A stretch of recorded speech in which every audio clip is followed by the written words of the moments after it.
Once a month for the last 5 years, Carolyn Hill has stood in line to receive a box of food at the Second Harvest Food Bank. It's been the difference between having food on my plate or going to bed hungry. Hill is just one of over 800 Northland seniors who receive a supplemental supply of food as part of the Nutrition Assistance Program for Seniors, or NAPS. The Solve Senior Hunger campaign was recently launched by Feeding America to raise awareness of the issues of senior hunger. It's often those that are forgotten because seniors, just people don't think of being hungry. Shay Morris says the number of seniors needing food has quadrupled in the last 5 years. Many seniors like Hill say the box of food gives them a balanced diet. With this program, we get a choice of healthy food. And we get milk, we get cereal, we get canned goods, sometimes we get rice, whatever. It is a much needed program. By not having to worry about paying as much for food at the grocery store, seniors can spend their money on other expenses. After I pay my bills, there is no rest of my income. I have about $70 a month to pay for everything that I can't get with $20 worth of food stamps. Morris says there is plenty of food to go around. We just hope that seniors aren't too proud to ask for assistance if they need it, because there's plenty of really good food and good programs available to help assist them. Food is available to seniors at 35 regional food shelves across the Northland. In Duluth, Katie Anderson for KBJR 6 and Range 11. It was 2 degrees above zero early Saturday morning as skiers lined up at the starting line for the American Birkebeiner.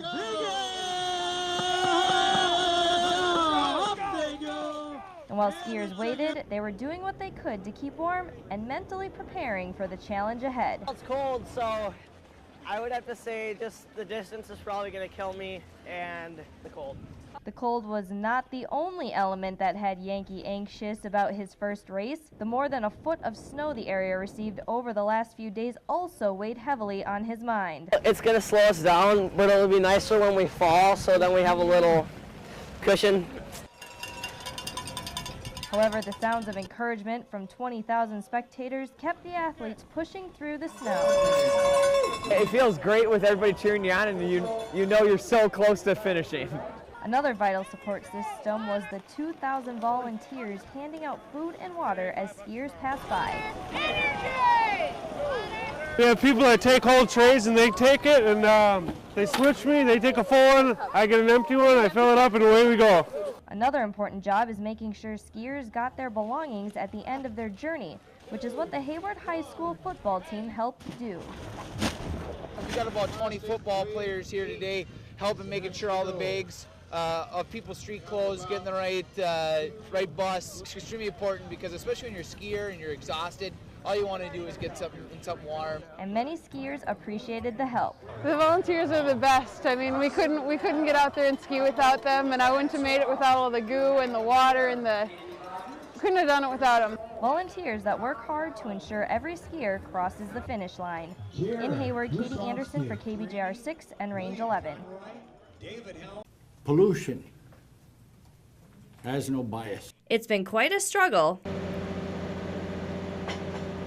But today, GTAC took the first steps towards opening an iron ore mine in northwestern Wisconsin. So basically what we will do here is we'll have sections of pipe that go into the ground and collect a core sample, and they will be pulled out with the tube. On Tuesday, Go Give It Taconite placed a drill rig on the site acquired from Idea Drilling out of Virginia, Minnesota. The company is required to comply with various environmental regulations and found a drill rig that meets their needs. This is a unique drilling apparatus or drilling rig, the way they've got it set up. It's compact, it doesn't take much of a footprint, so we can stay on existing roads and not go out in the woods and cut into areas. So the entire project, we're looking at it as being as low impact as we can. GTAC will be taking 8 core samples over the next few weeks, which will allow them to determine the chemical makeup of the rocks in the area. Everything we've debated up to this point is guesswork. What we're going to find out from this are the answers to the questions.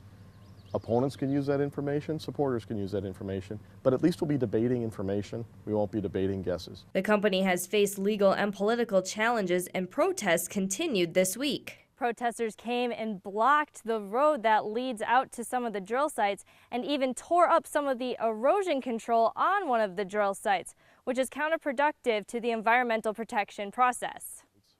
taking out some of the environmental controls that the DNR has asked us to put in, required us to put in as part of our permit. If those controls aren't properly in place, then you can have erosion. And so, ironically, the people who say they're concerned about the environment tore up the environmental protections.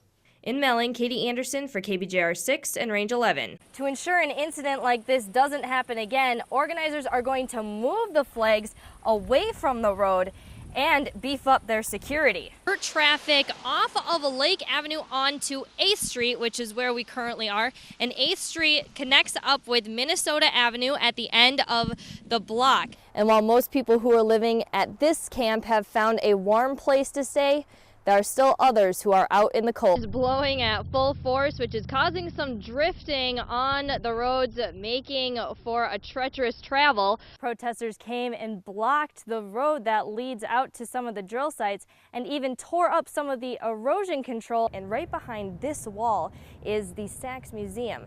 Now what officials want to do is to make a pathway that will go directly into the museum. For sure. Well, thanks so much for showing us some of these things. Oh, look at that. Now you are a wall wizard. There you go.